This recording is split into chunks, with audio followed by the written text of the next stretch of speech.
Hey everybody, Pat Benage here, the Evolution Coach, creator of the 6-Week Shift and the Inner Path, and author of this inspirational blog, SoulTalk. And welcome. I want to continue again this week, kind of talking about some of these greater truths and keeping my focus on this sort of thing. And what's come through to me this morning is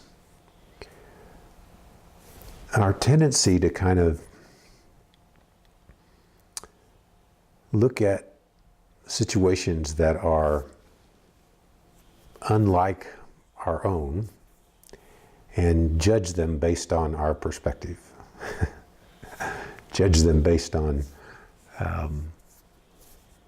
our particular point of view. And whether that's, circumstances or individuals or whatever it happens to be, or we judge one path, compare it to our path, where we think we are. And it's sort of a human characteristic, because soul certainly doesn't judge that way. But it's one of the challenges that we experience in trying to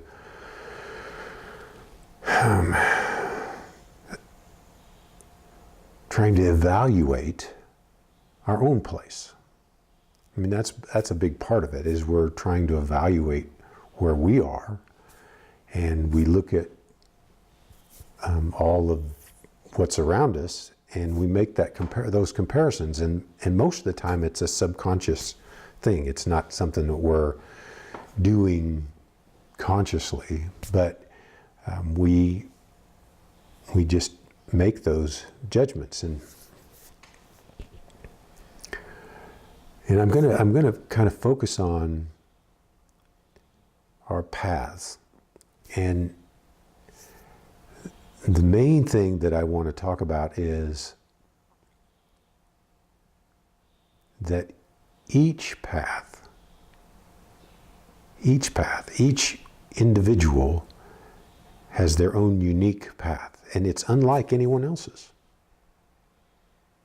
So as similar as it might seem to you, or dissimilar,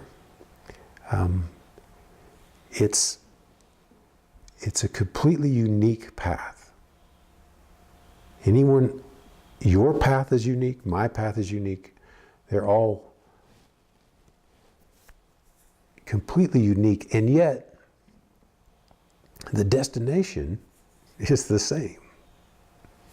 The destination that we're all on is the same. Whether we realize that or not, it's the same. So, I mean, if you imagine having one destination on this planet, that we're all headed to Tahiti or something, and then imagine where everyone is in this moment, everybody's path is going to be different getting there. There might be some that are very similar, but everyone's path is different as to how they would get to Tahiti. And they would see it differently right up until the moment that they arrived. And so until we arrive at our destination, wherever that might be, it's impossible to judge my path versus your path. It's impossible really to judge where someone else is on their path and what's right for them based on where I am on my path and what's right for me. And yet, we do it all the time. We try to make a judgment about somebody else's path, whether we believe it to be similar to ours, beneath ours, beyond ours. We're making a judgment about it. And we assume that we know what it looks like, because we're seeing it from the outside, and we we assume that we know what that other person is experiencing on that path. And I'll give you some just sort of basic kind of examples. For someone who is, let's say, a sixth grader in school, and they're looking at a second grader in school, and they're trying to help that second grader to understand some subject.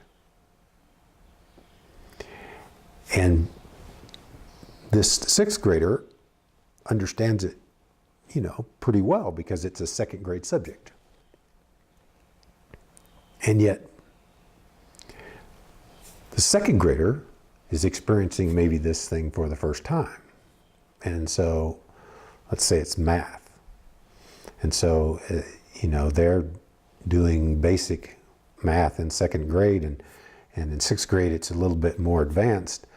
And when the sixth grader tries to teach or help a second grader, they might get frustrated with the second grader's inability to see what they see.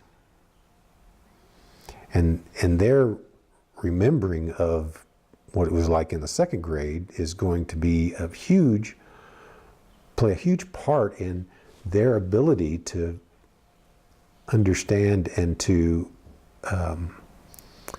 have compassion for that second grader and where they are. And so it's difficult for that sixth grader to have the patience to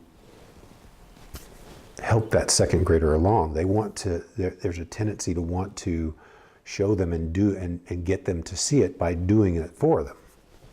That's a thing that we do all the time. We try to do something for someone, hoping that by doing that you're going to show them and they're going to get it. And by the same token, when we're that sixth grader and we're looking toward a 12th grader and how they are acting toward this sixth grader, you might have difficulty in, if you haven't understood your own frustration with that second grader, then you can't understand the 12th grader's frustration with you. And so from the sixth grade perspective, you're frustrated because the second grader doesn't get it. Doesn't get it as quickly as you'd like them to get it. And you're frustrated at the 12th grader because they don't understand that you have a hard time with this. And so in both perspectives, you're coming from your sixth grade perspective. And if you could get inside that a little bit and begin to see it in a broader sense, you can begin to understand both perspectives. Does that make sense? And so I'm going to expand that out. And one of the things that I see and find to be a challenge at times is looking at other individuals on their path and wanting to be able to help with whatever they might be challenged by. And it takes an ability to step back and to put myself in their shoes, at least a little bit, and also to put myself in the shoes of someone who might be looking at me the way that I'm looking at them. Someone who might be wanting to help me to see more clearly, and my not being able to do that, or wanting to be able to help me and not knowing exactly what is right for me. And so if I can take that, if I can embrace that perspective, then I can look at this other person that I'm wanting to help in some way or other and understand that their path is different than mine. It's not better, it's not worse, it's just different. Where they are in their own journey is different than where I am in my journey. And my desire to help them is based on a desire to get them to where I am, when that's, in fact, not their destination. Now, certainly, if someone comes to me and asks, and sees something that I have, something that I am, how I'm being, and they ask for my assistance in helping them to have that, then that's a different sort of thing. But if I look at someone and I see they appear to be in need of something that I can give them, then I'm making a judgment about their life, their path, and assuming that they want what I have, assuming that they need what I have, when that may not be so at all. And so I see that on a global scale at times, in that, we look out and we see people that appear to be needy for something, and we want to help. We want to supply that. We want to offer our assistance. And we do it in such a way that's attempting to bring them nearer to where we are, when in fact, that's likely not their destination. It's likely that they have their own path to journey, because every path is unique. Every path. There's no two that are alike. Not totally. They might be similar. They might have similar characteristics, and so that's what attracts, one to another.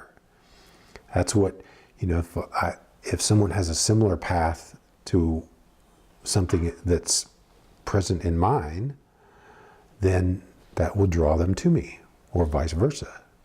And at that point then, what happens is there's going to be something it's always mutual, something that's mutually beneficial for those two individuals to come together.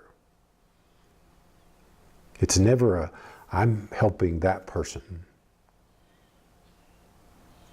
and getting nothing in return. There's always a mutual benefit. And so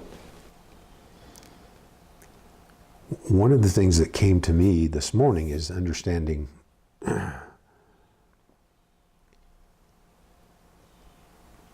the frustration that I experience at times when I want for someone something that they're not ready for, maybe never will be, maybe it's not in their path at all, but they're not ready for, they're not willing to work toward. It's not in their path at the moment. And it's my resistance to that causes my frustration. So it's my idea that I have something that's beneficial for them that they're not seeing, that creates my own suffering. So one of the things that I realized is that any resistance causes suffering in me. So if I resist anything in life, if I have any sort of argument with life as it is, then that's going to create suffering for me. And the way to end all suffering is to end all resistance. To allow life to unfold in whatever way it's meant to. Whether you agree with it or not, it's important to just allow it. And that's not to say that we don't have opportunities to help each other, because we do, all the time. But it is to say that if I have an idea about what you need, then that's probably coming from a desire to bring you closer to where I am. And that's not relevant for you or me, really. And so I have to let go of that idea and understand that those individuals that might benefit from something that I offer, and that might have something that will benefit me, then we will naturally be attracted to each other. We will naturally connect, unless I resist that. And so,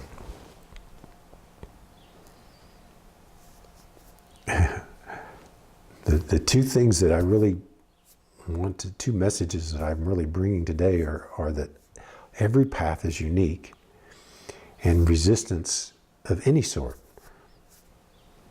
causes suffering at some level. At some level. Be that just a mild frustration or, something deeper. And so, my suggestion today is to accept life as it is. Acceptance is the antidote for resistance. Accept life as it is. And understand that everyone has a unique path. And if two people or more are meant to come together, they will. But that is always a mutual thing. It's never, I need something from you, or I have something for you. It's always, there's something mutually beneficial about this connection. And it may last a single moment, or it may last for lifetimes. And